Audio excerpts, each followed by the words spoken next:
We'll let everyone in. Arsh, are you gonna do no shave? November? No, dude, no chance. You should do it. This thing will grow and it gets to the point where it's like really itchy and stuff. So, I'm not gonna do a no shave. It's tough. Are you gonna do it? I might just do the stash. So stay Oh, tuned for just the that. stash. If Yeah, I do the stash, I look a little bit weird, dude. I can't do that. Just a little bit like I'm gonna let everyone in here. Good morning, everyone. How's it going? Doing pretty well. Pretty good. Awesome. How are things, Colin? Pretty good. Pretty good. Awesome. I'm gonna give like another 2 minutes because people are sort of joining left and right here, and then we will Give me a second.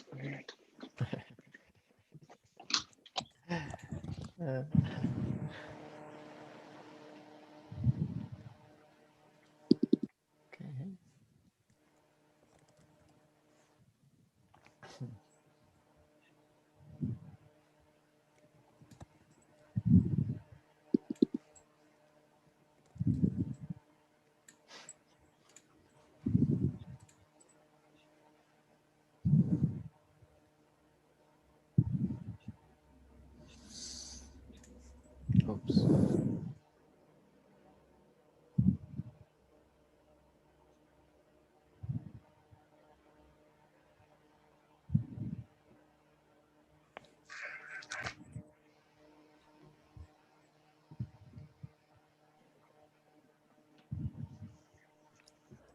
All right. Arsh, you ready to get started? Yeah, let's do it.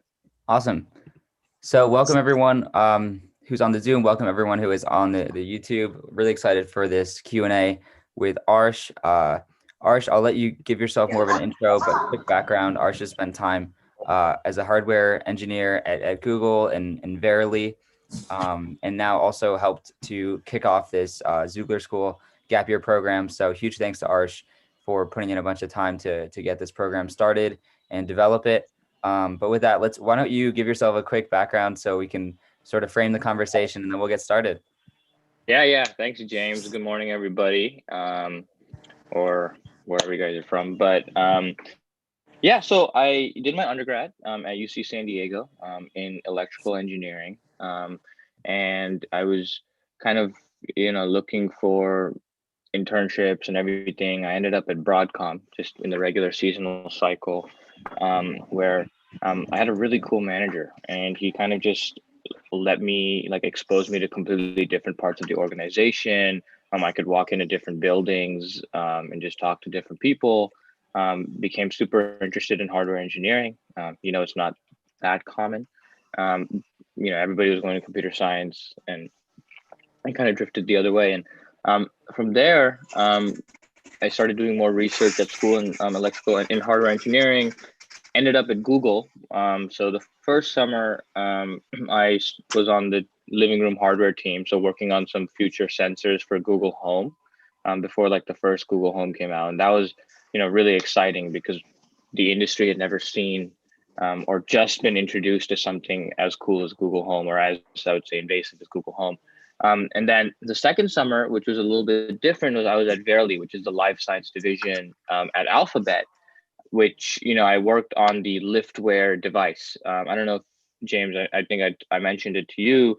Essentially, the liftware device is these tremor prevention spoons. So it just like offsets the tremor in anybody's hand. So someone who has Parkinson's or has for like late stage like older people who can't maintain stability, it just uses a bunch of sensors to kind of offset it. So I was working on that, as well as some other accessibility devices for people with like cerebral palsy, and people with limited movement in their upper extremities.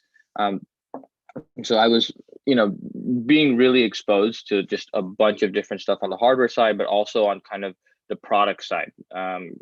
What the processes look like for talking to vendors and just a bunch of different things. Then I ended up at Stanford doing my master's in electrical engineering over there. And the cool thing about that was at that point, I kind of realized a little bit that, I wanted to do a little bit more than hardware engineering. And so I started taking a few classes at the GSB, the Graduate School of Business over there. Became really interested in the product and strategy. Met a good friend of mine and joined his startup for a little bit. And it was just 4 of us working out of his garage. So the most Silicon Valley thing that you can imagine.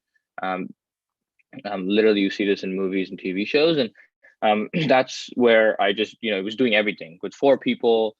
Too many timelines. Every day you're busy de-risking business side, you're de-risking the technical side. So a lot of work there. And then now I'm currently at another startup where I basically kind of am a generalist. I do anything from hardware to product to honestly, even if I need to do some software, I do some software. And of course, our brainchild here is Xoogler School. So we started this program. I'm doing some strategy work here and just trying to figure out exactly how to create the best experience. So it's closing, which is sad. I'm glad I could make it. Awesome. Yeah. Thanks for that background, Arsh. Great to hear and excited to learn more about those kind of individual experiences.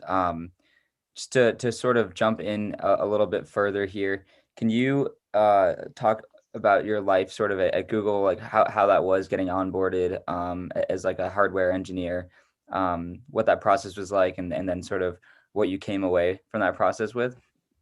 Yeah. So the interview process for the hardware side is completely different than the software side. So when I joined, I don't even know if they really had a process for the hardware side. So I got interviewed. I just had submitted my resume, and they just contacted me. I got in, and the interview process was about 2 or 3 interviews. No software related questions really, but just hardware related questions. So just wanted to make sure I had somewhat of an understanding of software, but it was good enough. And I walked into orientation on the first day, and there was only 1 or 2 other hardware engineers, and everybody else was software engineers. And so I'm coming in wearing like a formal shirt from Broadcom, right, which is a more traditional company, and everyone's wearing shorts and a tee. And I was like, I'm so overdressed. This is so uncomfortable. So on day 2, I was just completely different. But I had a great manager there. And so as a hardware engineer, I wasn't just doing hardware engineering. I had some software to do, and I think he was the one who kind of made me more of a generalist. And I would talk to vendors all the time. And it was just so nice to see people who were kind of amenable to what we wanted to do and what I wanted to do. I had the ability to set meetings with people much higher than me. I had the ability to talk to other people. And so I realized very quickly that the project I had wouldn't be too difficult, but the opportunities I had to make use of. And so like every few days I was meeting new people in the organization. Even it was the little things like going to different places for lunch, inviting other people over, and trying to just kind of assimilate myself into the environment. And it was different because if you're a hardware engineer, there's only a few of you, right? So it was really just my team that I knew of and a whole like Chromebook laptop team, which was in a different part of the office. But it was just having the ability to just go everywhere and do anything I wanted as long as I finished my project was just really eye-opening. Yeah, no, that's really cool to hear. Also, I'm sure like a little bit daunting to come in as one of the only like 2 to 3 hardware engineers in a sea of software engineers. So Really, yeah. yeah, that's awesome. Let me sorry, I lost my train of thought here. Could you sort of speak about you moved to Verily after Google, the differences in culture in your role, what you kind of took away from Verily, what you learned, in addition, like just speak to the differences on that and sort of what you learned from both. Yeah. So the first, your Google Home team was really fully focused on producing this device, right? They were all in production. They were deep in production. It was going to be produced in like, mass produced in maybe like 2 or 3 months. And so everyone was transitory, right? People were going to, China, they were going to the vendors, and it was just a really stressful and really busy environment. And so it was kind of a little bit me for myself, just figuring out what's going on, which was great. It has its positives, right? I'm allowed to do some stuff that maybe I wouldn't. I'm allowed to form different relationships. and I don't have somebody micromanaging me, which is great.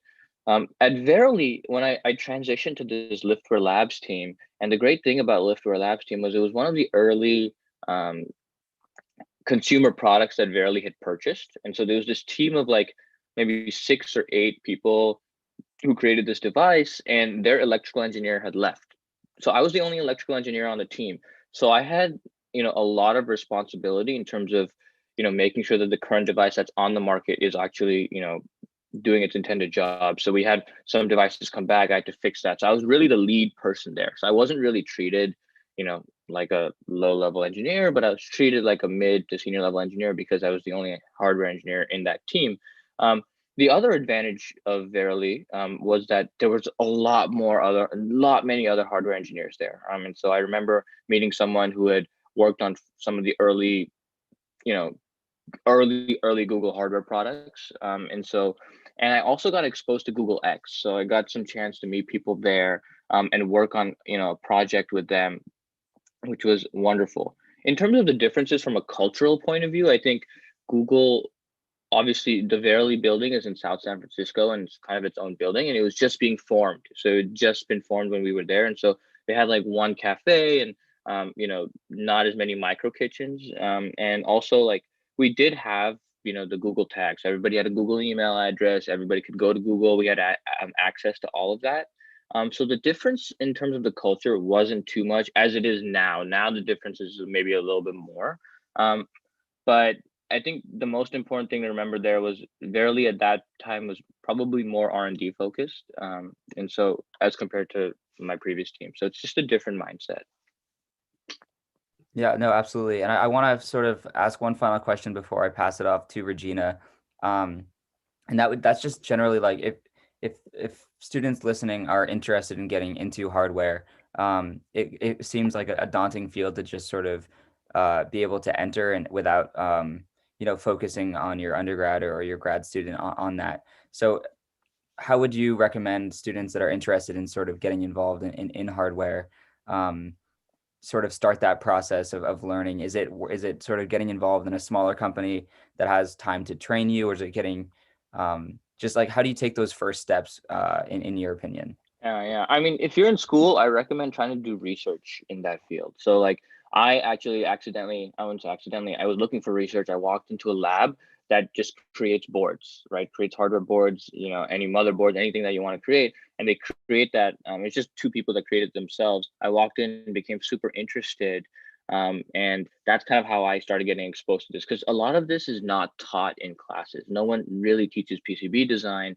No one, you learn the basics, but you don't learn more than that. And maybe sometimes the basics and the fundamentals can get boring. I get it. But I recommend starting at school, maybe trying to get some research and get your hands dirty. If you are a software engineer and you want to move into the hardware side, I think it's really, I think if you're at a big company, you do have the ability to talk to people and, maybe do some 20% projects on that side. So I really recommend that's the way to go. Smaller companies, it's a little bit harder because, they would want probably hardware experts. And so in order for you to be an expert, you would probably have to go to bigger companies or start at school. Yeah, no, that's really helpful. And I just want to clarify and just hear from you. Like you said that you were the lead, right? You were one of the only hardware people on that team at Verily. So did you enjoy that? And did you sort of enjoy having that that agency more so than maybe being one of many or one of a smaller group of hardware engineers and sort of being that lead person, or was that stressful? Like how would you sort of how do you remember that? Yeah. No, it was definitely a lot, right? Because I was the only hardware engineer, electrical engineer. I had to, fix the current product, and I was basically responsible for a completely new product. So I was creating this new product from cradle to grave. And that includes going to the customer. That includes getting the right people to help out that I need to help out. So it was as much people management as it was electrical engineering or hardware engineering.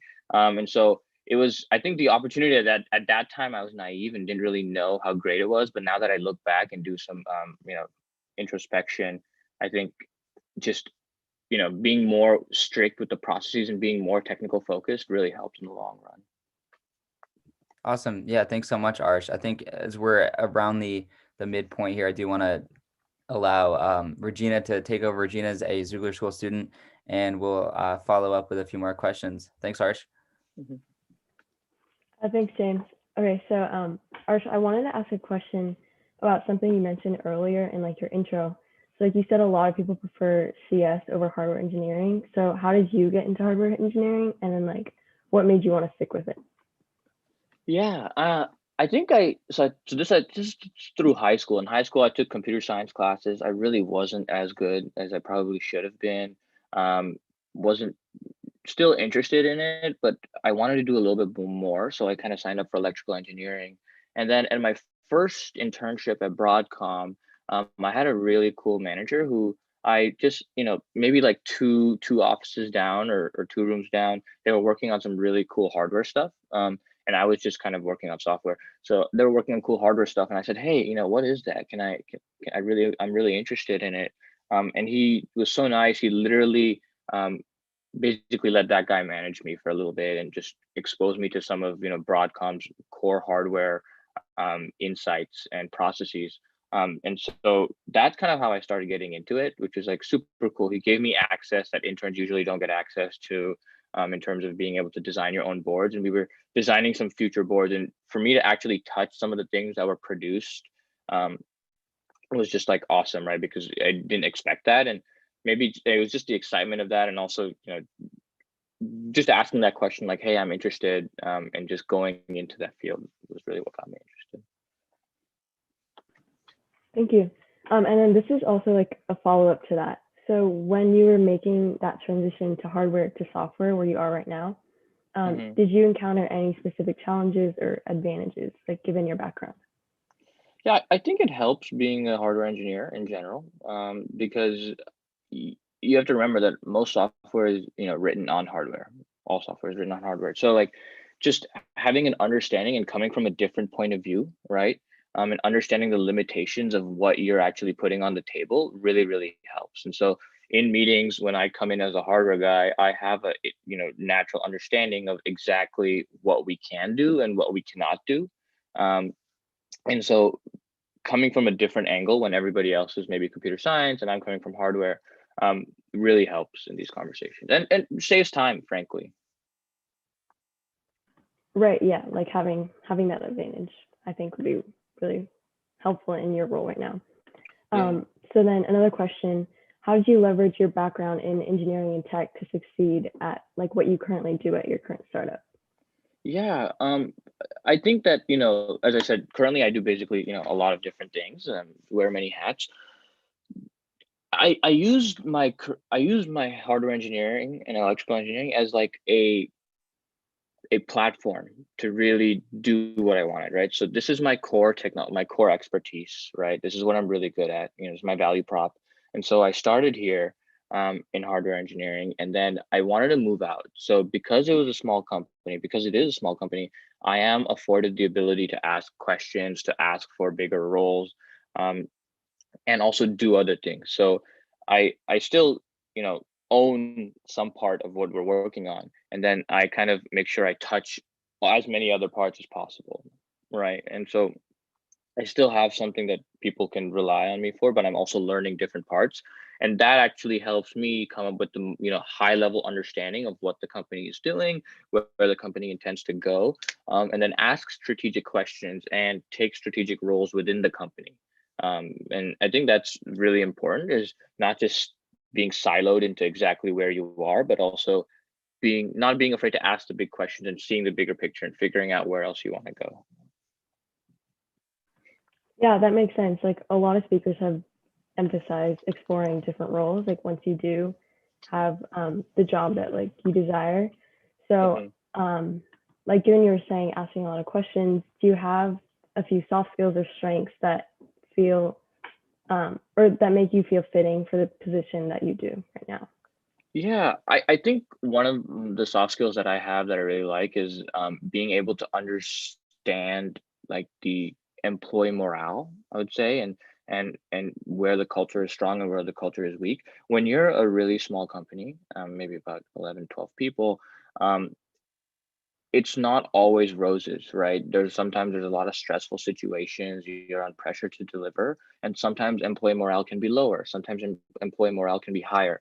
And being able to understand that, or being able to understand what is not clear, and what is clear, and making sure that everybody aligned I like having that. And then I think the second soft skill I would say is just not. I don't know if I would say this is a soft skill, but just not being afraid to ask questions, right? And to anybody, right? So even if they're above me, or if they're below me, just making sure that I ask the questions that I need, so that at least it's not on my head and I'm not constantly thinking about it. But also, it sometimes helps the other person really organize their thoughts and understand exactly how they want to present their information. Right. And then the next question is sort of like a shifting gears. So you said after you got like your first experience in the work like world, you went back to get your master's degree. So how important would you say getting your master's degree was to your success in the tech industry? Yeah, I think without my master's degree, I wouldn't have been exposed to so many different like great people. I mean, I was lucky, going to Stanford, and the people I met there. I just joined my friend's startup, right? And I didn't have that opportunity in UC San Diego. I had joined some entrepreneurial programs there, but it was just not the same. And a lot of the people in that program were kind of from outside, like they were alumni. And so we weren't really on the same wavelength there. And when I went to Stanford, I had the ability to go to different classes. I also had the ability to just meet these people that really catapulted my career, in terms of in the startup world, and helped me become an expert in one industry or one domain. And so from that point of view, it was great. From a technical point of view, obviously, as a hardware engineer, sometimes it's just better to get a master's.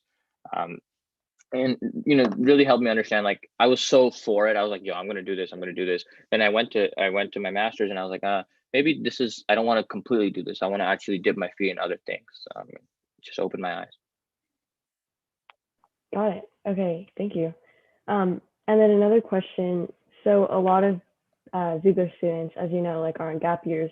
So do you have any advice for us students on gap years regarding like how we can make meaningful experience from personal projects and passions that we have over the course of like the next year or semester? Yeah, I would recommend two things. I would actually recommend two different projects. So one would be kind of your core, what you really, really do. Whether it's computer science, marketing, whatever it is, make sure you have a project in that field, and make sure you're doing something, and make sure it's a longer one, something that's slightly more complicated that maybe you don't really have all the answers to right now, and just kind of figure it out, whether it's with people or by yourself. Then I would recommend a second thing is just really figure out what else that you're interested in and curious about, and just poke holes at it. Go see what that looks like. Go, see if you can do a project in that field. And the reason why is, even if you don't like that field, having exposure to it is going to help you out in the long run. Knowing the way they think is also important, when you go to the industry. And so if you're in computer science and you're really interested in how the product gets shipped, right, or you're interested in supply chain, figure out what that looks like, right, and try to learn about it. And so that's kind of two different projects. So the main project and then maybe a mini project that you'd want to do, or it can be from a networking point of view, right?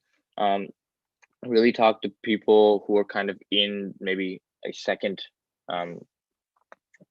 second interest of yours, and they would be able to help you out with finding a project, or they would be able to help you out with, saying, hey, my company needs this, why don't you help out, I'll onboard you, because it can be hard to find that second project. And so that's kind of how I would probably find it. Yeah, I want to just jump in and sort of follow up to that point and say, like, I think it's really important to find those sort of passion projects on the side, or things that really keep you going. And I would say, from my experience working with you, like, you obviously work long hours at your startup and then also spend a lot of time helping out with the Xoogler School. So how do you sort of how do you keep everything up in the air? Like, how, and especially during COVID, how are you staying motivated? What things like can people do to, I think it's easy to sort of get caught up and say, oh, it's 2020 or something like that. But like, how are you personally staying motivated and engaged with the work that you're doing? Yeah. Well, I think, I actually don't think I'm doing that much work. I know people here who probably have multiple internships and stuff. So don't know if I can compete with them. But in terms of like just balancing startup and Xoogler School, which is also kind of a startup, is it's just having clear understanding of where my passions are, right? Like I saw this huge issue, with students taking gap year and losing out, potential critical soft skills and maybe even internship opportunities. And it was just so obvious, right, James, when we were, discussing this, it was just like, we have to go here, we have to try helping them out. And so when you're passionate about some of these things and you have a lot of passions, it's really easy to just split your time, right? And so I think in business, in life, if you don't have alignment and you're not very clear about where you want to go, it becomes really, really hard to actually split your time and stay motivated on everything. So I just always recommend be very clear and be very aligned. There was sort of like a backtrack question from Chris in the chat, and it was just like, how does someone find a project to begin with, and then what are the first steps? Yeah, if you're in computer science, there's so many projects. I mean, you can just find a ton of projects. You can go to, I mean, there's a ton of them, and if you're maybe in some of these non-technical majors that you can actually, maybe a little bit more difficult to find projects, I would recommend just, number one, obviously you have to be creative and kind of think outside the box, because the traditional internship is not, that model is not the same anymore. It's changed a little bit. We see people not having access to some of the company's core, maybe code base or core processes anymore. So you kind of have to think out of the box, because that does provide you with a disadvantage. If you're in something else, finding a project can be really as easy as sending a cold email, right? And saying, hey, really interested in this. I really want to know, can I shadow you? Or can I learn more?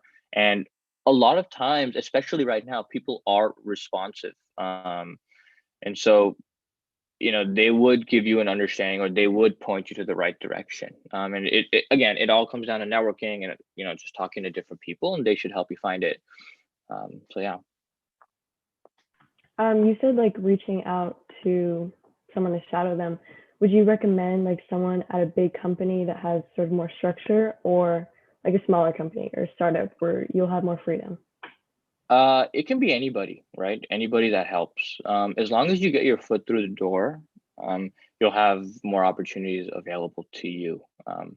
But the point is, you just have to ask, right? And people will find something. Like, people always need work done. And that's just like one thing that we should always assume, is that people always have something that they could do, and they would rather have someone else do it than themselves, right? And yeah. Got it. And then one last question before we turn it over to the other students.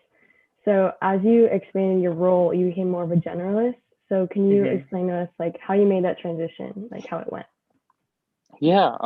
So as I said earlier, at Google, and at my first startup, it was just, I was exposed to everything. So at Google, I was exposed to different vendors, different technology, but also like different customers, right? So I used to go to customers, once or twice a week, and just really spend time with them and seeing how they, interact with the product.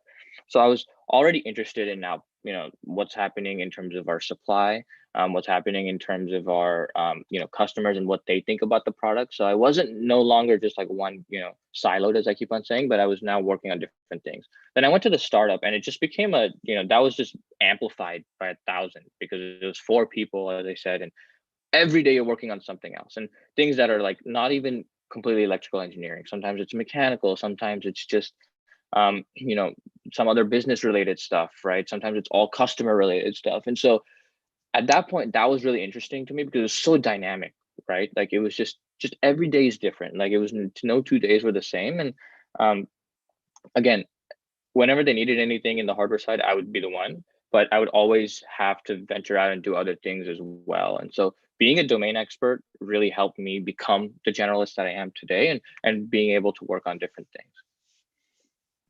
Yeah, no, that's awesome. And thank you, Regina, for those questions. I'm gonna sort of pivot with Regina to the Dory. I'll ask the first question here. So make sure that if you have questions and you're on the Zoom now, to put them in that chat, so we can make sure that we're answering all of these. And the first question is from Iris, And Iris is asking, what are some fields you see lots of potential in the hardware industry?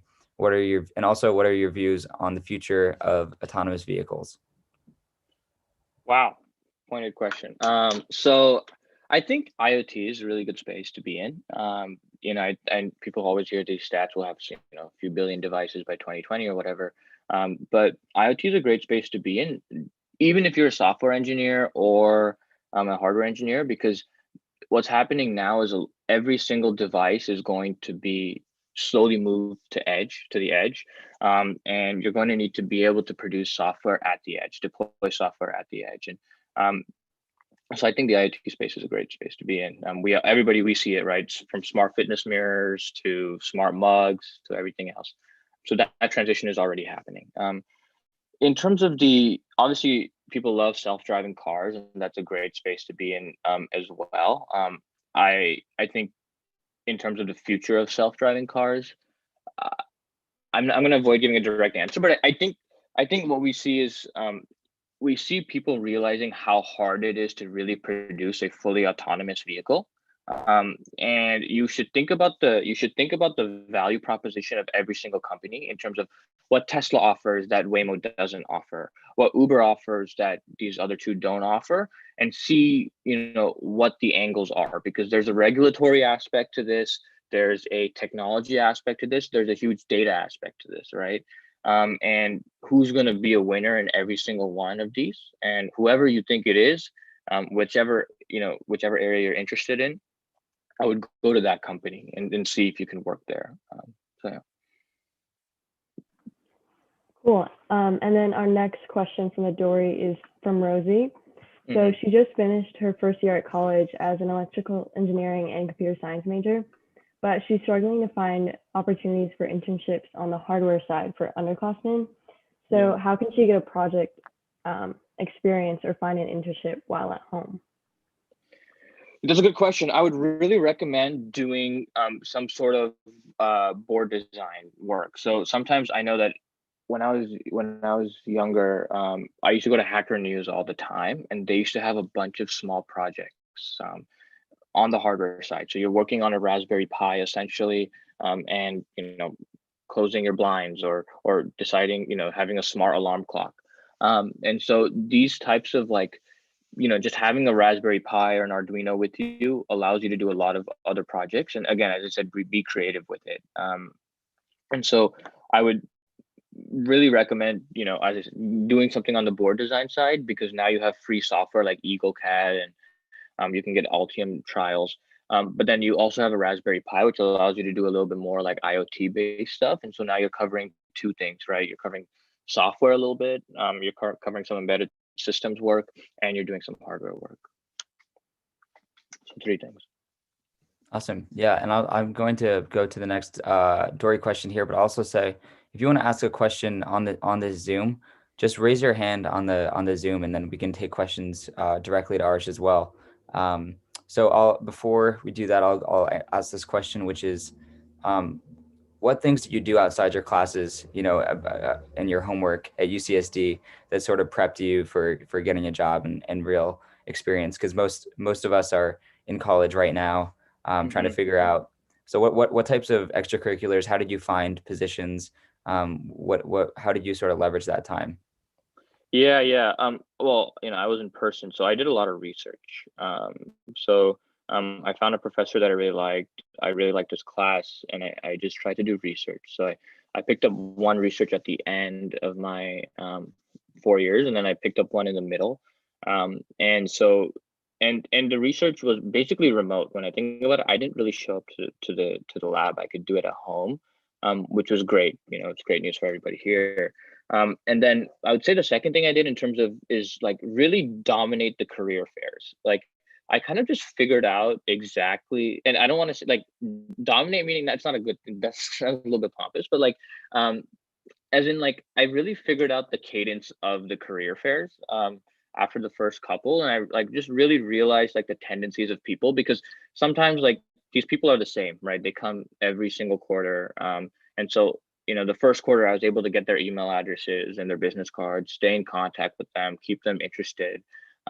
And then the second quarter, they would recognize me and I would already have like some sort of advantage, right? Or like I would really notice some tendencies in terms of like how they grade students, and so then just intently listening and then modifying my answers to kind of support that, and kind of agree with them, really helped. And so I don't know how the virtual career fairs are now. Maybe it's harder to do some of these sort of like get these nonverbal cues, but like just, kind of being a little bit like scrappy, just really helped. Thank you. And then the next question is from Etor. So he's asking, what did you notice was like the biggest difference between working as an intern versus working as a full-time employee?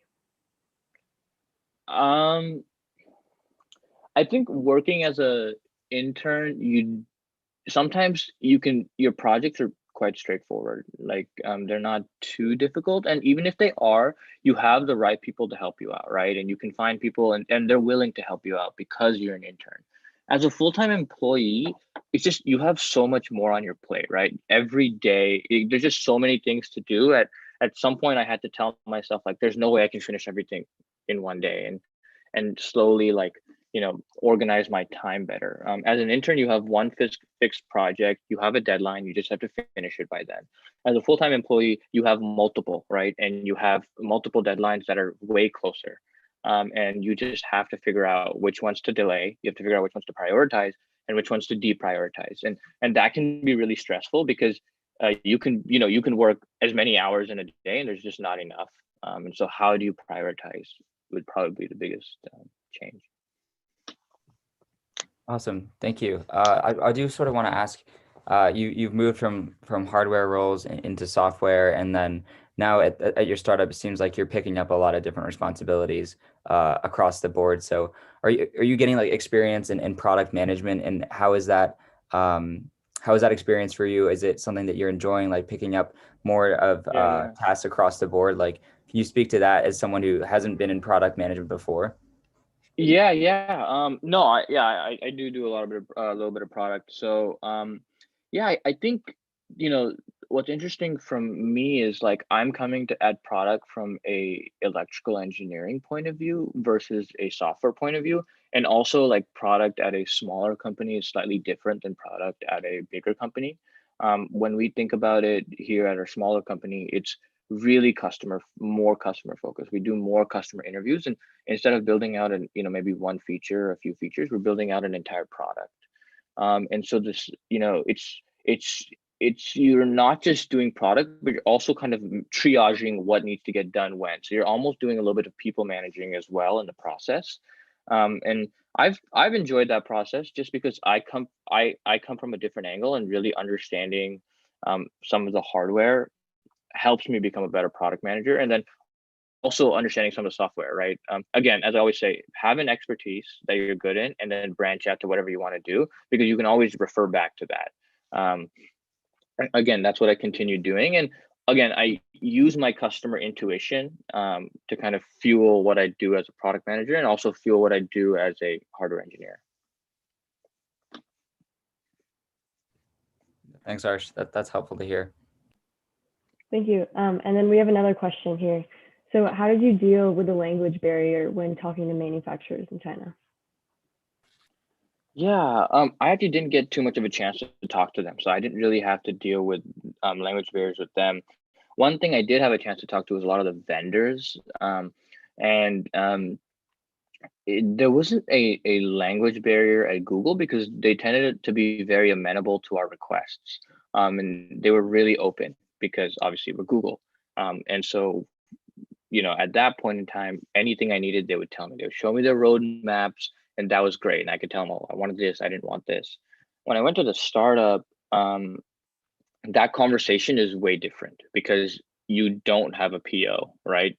They don't know where their next paycheck is going to come from, at least from you. And at that point, it's actually really difficult, and it's just more of an expectation barrier. They expect nothing from you. They expect you to just be in a trial phase, and maybe eventually a few years down the line come to them again, but they can wait. And so how do you convince them to actually focus on your product? And so we would always, say that we're building, we there's some words around there, some language around there that is a little bit maybe more non-literal and figurative, but you kind of have to act like you're bigger than you are in order to actually get what you want. Thanks, Arsh. And I sort of want to throw you a bit of a softball here. So I'm wondering, like, someone given your background from hardware to software, Google to Verily, like, what types of media, do you swear by? Like, what podcasts, newsletters, books? Like, what would you recommend for our students to sort of start listening to or keeping an eye on? Yeah. There's a really good podcast and blog series that I really like. It's called Farnham Street by Shane Parrish. And he has a podcast called The Knowledge Project. And it's all about creating mental models for how you think, what actions you take. And so that's a really, really good podcast and kind of email newsletter.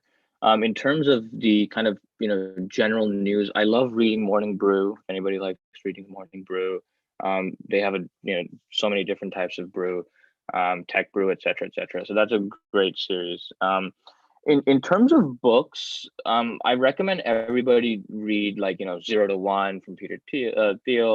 There's so many other product books, The Lean Startup, Crossing the Chasm. And so if you guys are really interested in strategy and product and really understanding what disruption looks like at that, base startup level, these are some great books that you guys should read. We have another question that's, I guess, more personalized to you. So earlier on in your career journey, if you had taken a gap year, like, what would you do? And I guess, like, what's your advice for people that are already taking a gap year? What would I do? That's a good question. So I would, if I was in this situation and at a virtual internship, I would definitely, first of all, try to land myself an internship. That's without a question. And I would probably only do one, but I would think about what I want to do next, right? So what is after my undergrad? Is it going to be full-time or is it going to be master's? And really start preparing myself for that right now. And so even if I'm like a sophomore or like a freshman, I would figure out exactly what that looks like and what I have to do today to actually be there in 4 or 5 years. The correct answer was you would enroll in Xoogler School, but thank you. Sorry. No, Yeah. I would enroll in Xoogler School and play a lot of golf. Yeah, no, absolutely. I wanted to sort of follow up with a question that Yara has from the Dory, and that is, how important is physics in your everyday job in designing hardware? Oh, wow. I wasn't really good at physics. It took me a really, really long time to get good at physics. I think understanding the basics is really good. So like the elementary classes that you have to take, like, whether it's physics 1, 2, 3 or whatever it is, they're really important for having a strong fundamental base for electrical engineering. So understanding electrical, like the principles of like electromagnetism and everything is really important for understanding like Ohm's law and some of these basic electrical engineering fundamentals. But I don't really use those fundamentals too much in my job today, maybe subconsciously. But again, it depends on where you are. So it depends on what space of the hardware you are and like what frequency you're dealing with and just so many different factors. So I do know people who use it much more than I do. Awesome. Thanks, Arsh. I want to be conscious of the time and know that you have to get off to work, and wanted to sort of wrap this up asking 2 questions, or a 2-part question, which is, one, where do you see yourself, like 5 to 10 years? What's the goal? Where are you heading? And then the second is, what sort of words of advice do you have for Xoogler School students and college students and taking gap years in general to sort of close this time, this segment of time out in a positive way? Yeah. I think, where I see myself in 5, 10 years is more focused now on the strategy role and the business side of things. I'm slowly moving into that side, really interested in disruption and really being, closer to the customer than I am today, for example. In terms of, what any advice I have, I would say, like, again, if you're not sure about what you want to do in your career, figure out what you're passionate about, try to become an expert in that field, and it's going to open up a lot of opportunities for you later. Domain expertise allows you entrepreneurial ideas. It allows you to have a lot, growth in the industry, and just so many other great capability or opportunities. So that's what I would say. Awesome. Well, I think we're gonna sort of wrap up now. Thank you so much for spending this segment of time with the Xoogler School. Make sure if you're on the Zoom here to fill out the feedback form. Huge thank you as well to Regina for joining and asking those awesome questions. And then the last thing I'll say is definitely join the Humane Tech pop-up event with Rosie and Alina at 11 a.m. Pacific today. Looking forward to seeing everyone there. But Arsh, huge thank you. Thanks, man. Thanks, I James. Really also wanna appreciate say it. Thanks, thank you. Regina. Thank you. All right, everyone on the Pacific Coast, have a great rest of your morning, and everyone else, enjoy the rest of your Thursday. Thanks so much for joining us. Bye. James.